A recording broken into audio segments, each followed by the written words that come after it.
Alright, new video, and I'm gonna talk about Seshat, a goddess of Ancient Khemet, and Bastet, also a goddess of Ancient Khemet.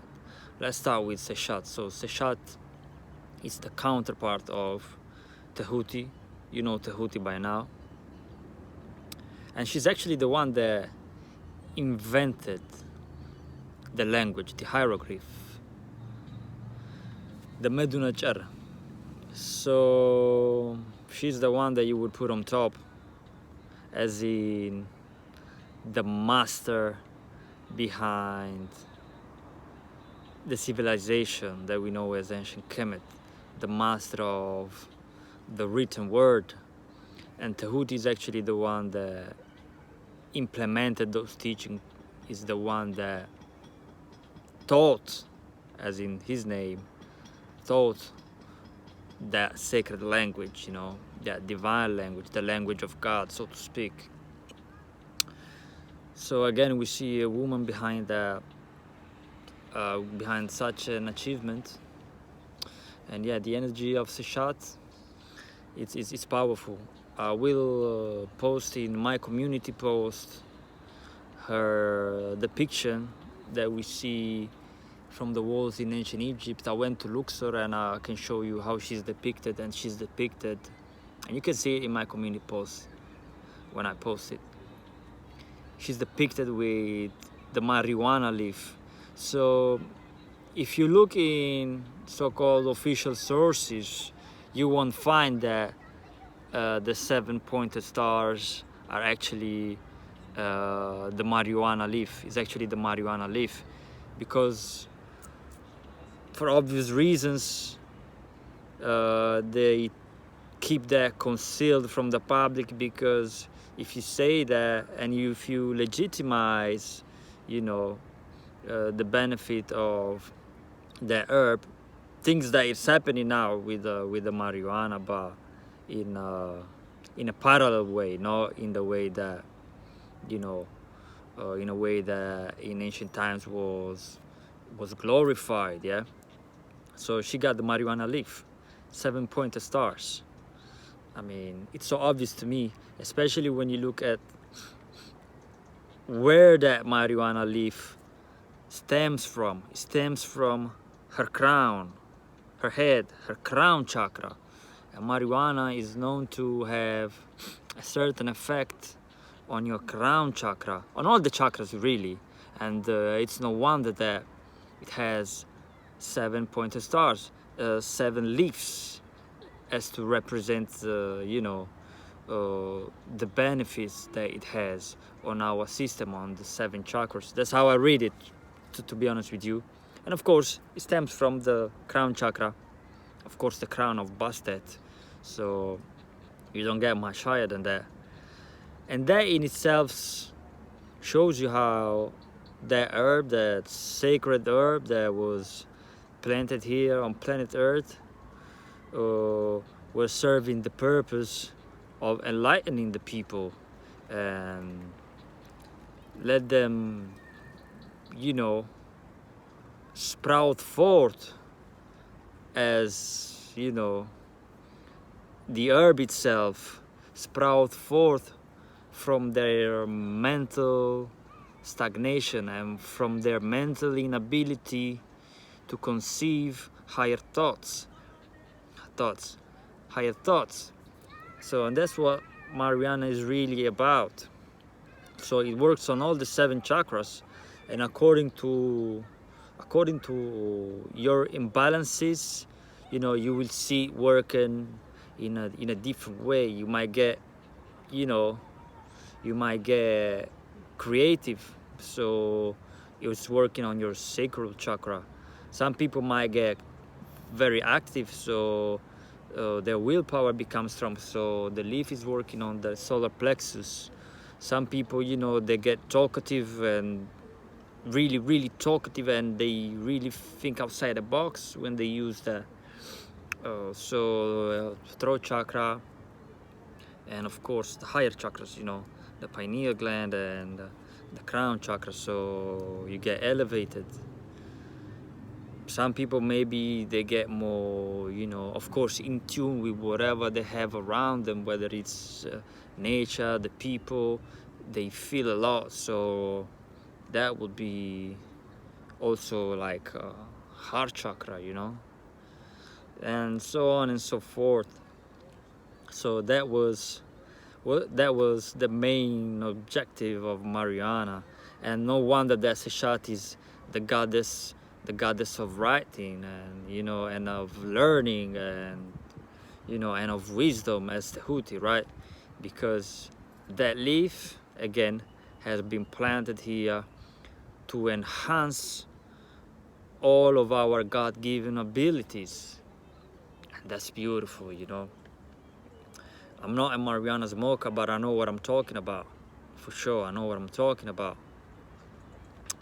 And it's a shame that today that sacred leaf again has been abused, so to speak. Of course, they put hands on it because it's such a powerful herb. I remember back in the days, maybe more than 10 years ago, I read the phrase of when I was familiar with it, of course, but I wasn't familiar as in how people perceived it around the world, and you know, without internet, more than 10 years ago, really, without internet, so it was difficult to have an opinion from different people and certain personalities.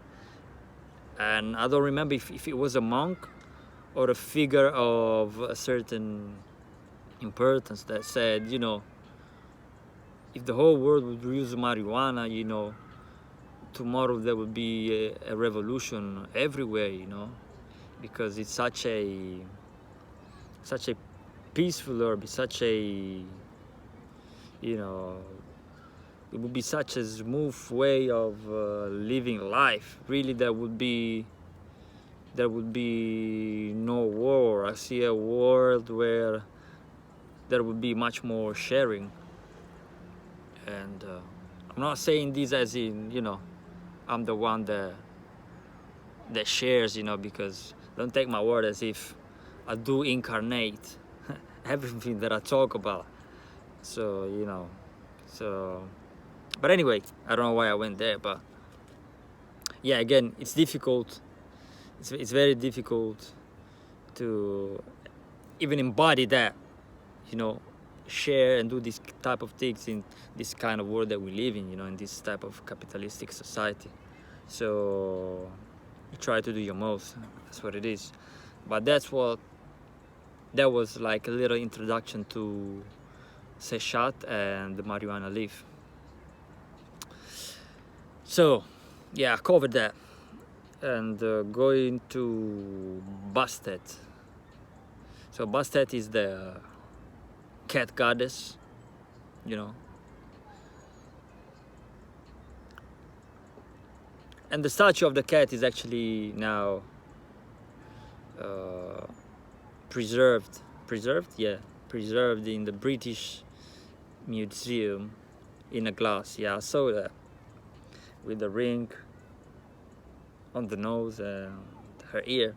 But anyway, what's funny about Bastet is that, you know, when you give energy to something, the energy definitely comes back. And that is something that I would say it's pretty obvious. It's pretty obvious to me, and of course many people, but not everybody is in that state of consciousness of realizing how energy works, you know, universally. Hence why the world is in this fucked up situation, so I shouldn't give anything for granted. But anyway, I gave energy to, and it happened to me so many times. You give energy to certain deities, you know, simply you acknowledge their presence, and the energy replies. And the energy of Bastet, I spoke about it, I just mentioned it really. And then yesterday, I was speaking to somebody in my family, and I said, it's been a long time without seeing that black cat down the road. which is where I live, and said that's strange. And then I also stated, I'm sure that in the next days I will see.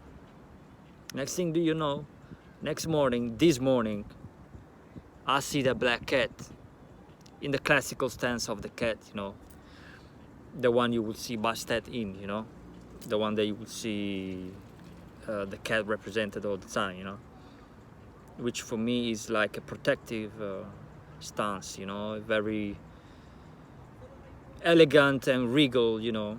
We know how feline are. And yeah, I remember when I used to live somewhere else, it was full of cats around here. There was a cemetery close by as well, so there was a lot of cats that used to provide protection. And sometimes I used to see them in certain columns in that same stance, you know, as in to protect the building. But anyway, I'm going a bit far with this. I saw this cat this morning and I went like, I didn't say wow, but I was like, yeah, whatever. I know that's how it is nowadays. That's how it is. Simple, nothing out of ordinary, really. But then also this afternoon, I went to check somebody in the house, something that I believe was giving me a bit of, how can I define it? I didn't sleep properly, and I didn't know why.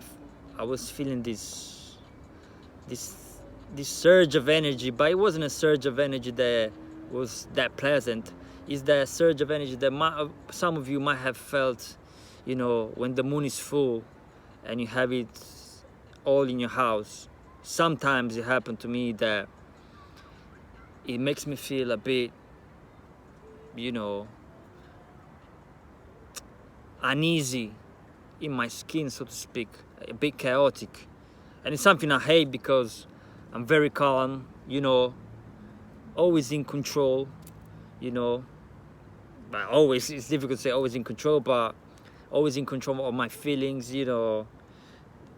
Rarely I let something external, you know, change me, or even something that is it's huge, that has a lot of enthusiasm, you know. I can handle it, and I don't go over the top, and you know, I have this, you know, type of wow, I can't stay in my skin anymore, you know. I'm just buzzing and become that bubbly, you know. I'm always, you know, in that sort of mood, calm, easy, water, right?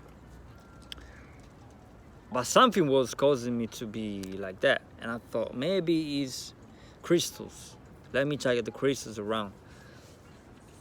I bought some crystal. I bought alabaster from Egypt, you know. So I said maybe it's the alabaster that I have on the shelf on top of my bed. Maybe it possesses so much energy. Maybe it's interfering with some of other crystals that I have. Let me check on that. I washed it and everything. And then I went to check the properties of alabaster, you know, because I didn't check it before properly, you know. So I went to a bit for a thorough research on that. And whether right or not, I don't know. What I found out is that it possibly comes, you know, the name alabaster possibly comes from the city Alabaste, which takes the name from Bastet. So the goddess Bastet used to possess the alabaster for keeping the perfumes in there and all type of things, you know. So I was like, wow, again this Bastet is coming out. Well, I didn't mean to say this Bastet, you know. It sounds a bit, you know, not right. But yeah, and I said, wow, this Bastet coming out again. And I saw it as confirmation. And also yesterday I saw an advertisement. I know I'm not gonna say this is personal, but yeah, it's pretty much part of what I'm saying, and it's also a huge part, but you know, I cannot tell everything, you know, it's just something you have to keep for yourself. So what I'm saying is that the energy of Bastet, you know, was definitely here, and Bastet is the protectors of home, children, so on and so forth. You can check it out, and that's that's amazing, you know. And what I think is, what is delaying also our manifestations in this world is the inability that we have to praise other people. Many times it happens because you have nothing to praise.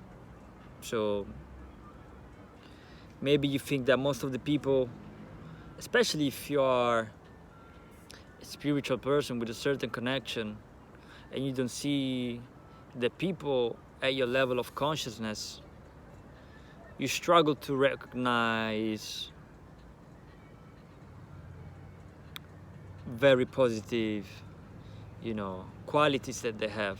Although they do have it, you don't have to be spiritual or conscious and know all this stuff, you know. Simplicity is the best thing, and the most dumb-ass Christian or whatever religion is in can be a good person, a good-hearted person, so you can recognize his or her qualities. But at the same time, as a spiritual person, as a conscious person, you want to see certain high qualities that unfortunately I can only see in certain people that are truly spiritual, truly conscious of this reality, or what they think this reality is. They're conscious in that sense, you know. People that are really in the dark, you know. I struggle to come out with compliments. I struggle to tell the random people, you know, the average person in this reality, in this world. I struggle to tell them, oh, you remind me the energy of Shango, for example. It's an Orisha. It's part of the Orisha pantheon, you know, Shango, for example. You struggle to do that. Therefore, in a sense, the energy of Shango will struggle to make the way towards you, because, you know, you didn't acknowledge it in, you know, in the people that you have around you. Then of course there's other ways to connect with deities, there's other ways to connect with, you know, higher forces, your ancestors and the creator itself, right?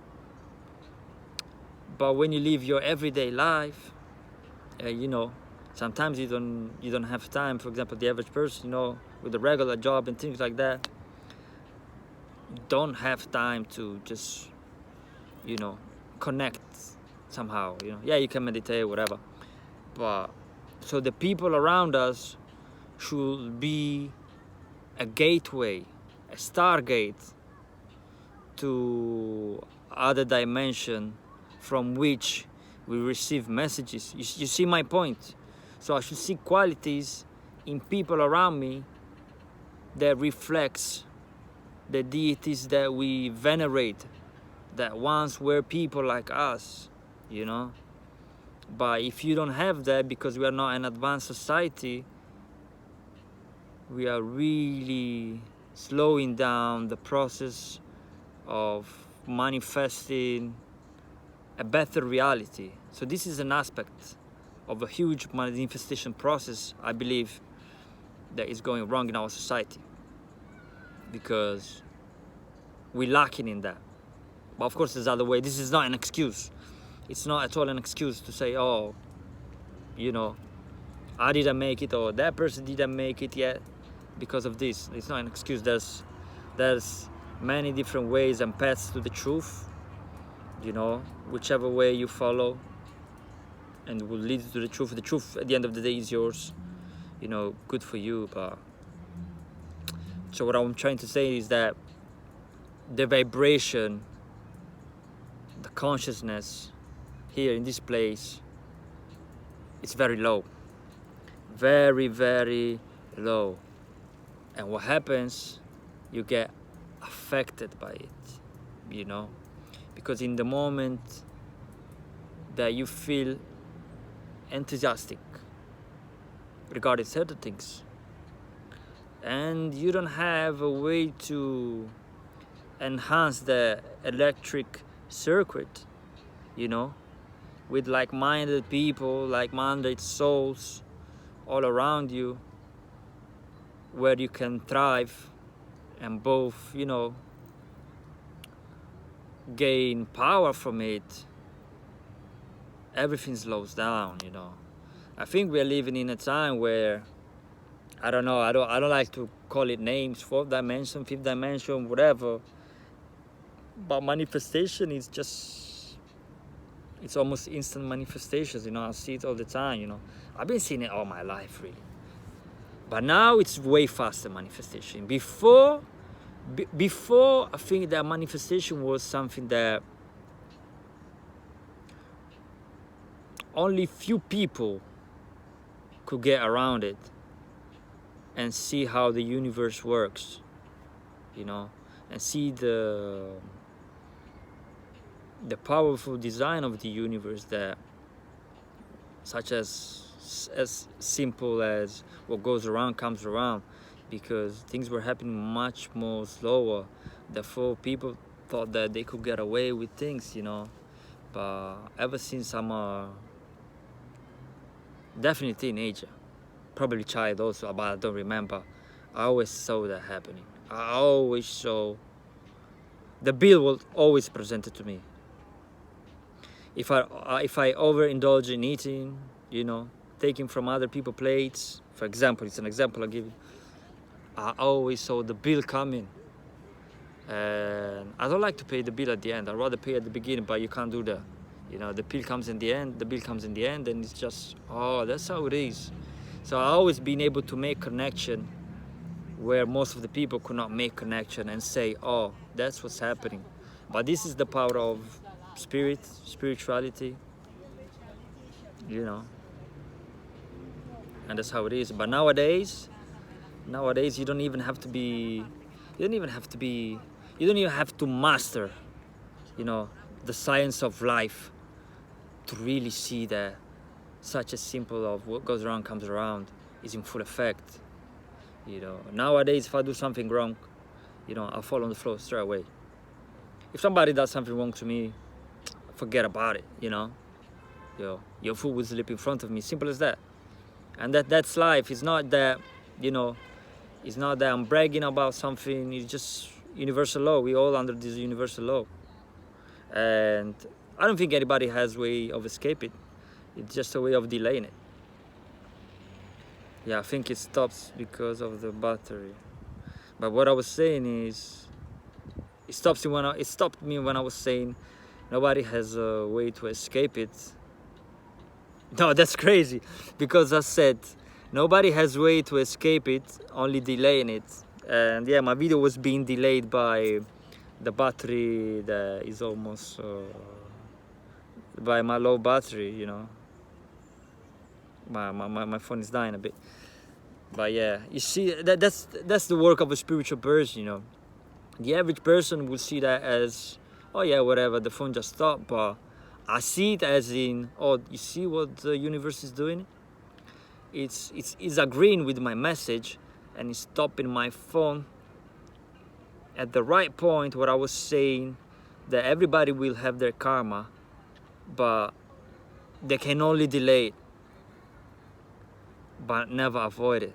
So you see, and that's the beauty of the universe, you know. Your words will always will be backed up, and that's how it is. There's no way to escape, you know, no way out. That's how it is. So yeah, and that was, yeah, the energy of